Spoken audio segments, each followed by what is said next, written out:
Hey there, YouTubers. This is Luis from On-Site Towing and Recovery in Middletown, New York. So today we're going to be doing a little repair on our Dodge 5500 Mega Cab here with the Jerr MPL40 self-loader bed. And I had an issue with it a few weeks ago. I went and did a winch out, and I had to close my claws to be able to extend my boom out. And when I went to close them, I noticed that one side was limp and not doing anything. So upon further inspection, I've noticed that one of the linkages had broke, due in part to the nylon bushing failing, and ended up ripping the snap ring out, and it all came apart in a few pieces. Luckily for me, the pieces were still in the unit itself, so I was able to scavenge that. And we're gonna do some modification, some fabrication here, so I don't have to replace these parts. The downfall to these beds is parts are very expensive. The bushings I ended up getting $4 a piece. That wasn't bad, but like the pins and stuff like that were just, $150, and just, screw that. I can make all this stuff. So on this video, we're gonna just show you what happened and how we're gonna go about to correct it and be able to put the truck in the service. And it's been putting this off for a few weeks. I don't really use this truck for towing. Use it primarily for winching, and it's my personal truck. I transport my children around it, so it hasn't really been that detrimental to the business. But I said, you know what? Today's the day we're going to get this done. All right? All right, so I'll explain to you exactly what happened. So I had to go do a winch out, and with these auto loaders, to extend the boom out, you need to close your claws, just like that. And I finished doing the winch out, and I ended up opening my claws, and sure enough, this side folded the way it's supposed to, but this side stayed the same. And as you can see, this side here, I can't really move that. It's in a locked position, but this one was all limp and stuff, so I knew something was up. So I took a peek in here, and I noticed that this flat bar here with this pin was, just loose there. The other part was back there, and I saw a broken bushing in the mix, and luckily enough that stayed there and didn't fall off during transport or anything like that.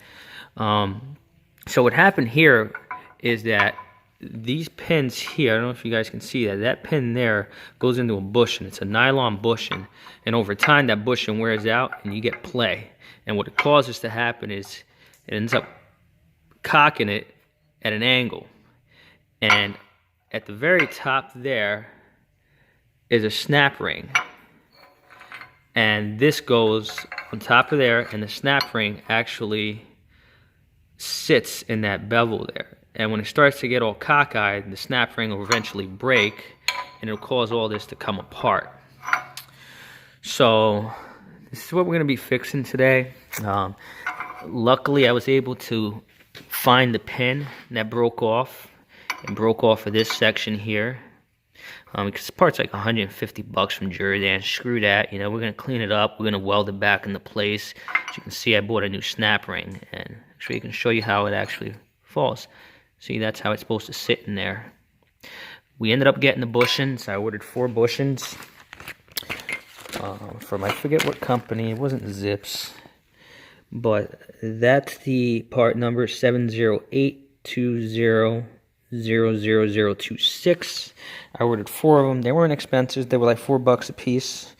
I ordered 4. We're gonna do the 2 on this side, right here, and this one right here, and we're gonna do the other side too. But first, I'm gonna do this side because I need to get this truck in motion. Seems to be pretty straightforward. Just like any pin setup on these tow trucks, you got a bolt that holds the pin in place, and then this piece should pop out, and I can get this whole arm out. And I'm also going to have to undo this pin to get this mechanism out. I'm not too familiar with this setup. This is my first auto loader. I did buy this new. I am used to the conventional wheel lift, so we'll see. But let me just tell you though, these are auto loaders. The parts are expensive. The previous guy that I bought this from rebuilt these, because these L-arms, when they bend, are about $600 a piece. As you can see, he reinforced it here, and I would have done the same.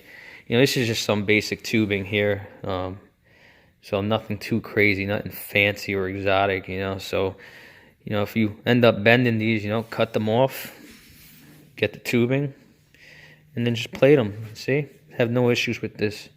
So it saved us a bunch of money. Alright? So we're going to go and grind this out. As you can see, I broke my Allen key in there. We're just going to grind it out, put a new bolt in there. We'll figure it out. Alright?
Alright, so a job that seemed simple by just looking at it, it's actually turning out to be a little bit more difficult than we planned. So I was assuming that by removing this pin and this pin, we'd be able to slide this mechanism out, but that's not the case. There was also a bushing that attaches to the actual cylinder, which I actually thought was just a, you know, that the cylinder went into a pocket and pushed it out, and that's what I was kind of hoping, but that's not the case. But the issue we're having is we cannot get the bushing for the pin, the pin that holds the cylinder in place to come out, due in part to it being stuck in the bushing. The cylinder itself doesn't move, so that's why it's seized. So what I'm going to do is there's a bar that I had cut out, a bar that went from here to here. And the purpose of that bar was to keep these lines away from this pivot point so that this pivot point will not rub away on the line. I ended up just taking my plasma cutter, cutting it at the top, cutting it on the bottom. We're going to remove these two lines, and what I'm hoping would happen is I'd be able to slide this piston out, put the bushings that I need to put in, weld what I need to weld in, slide it back in, and be able to do the other bushing from the other side. That's kind of what I'm hoping. I don't know if it's going to work.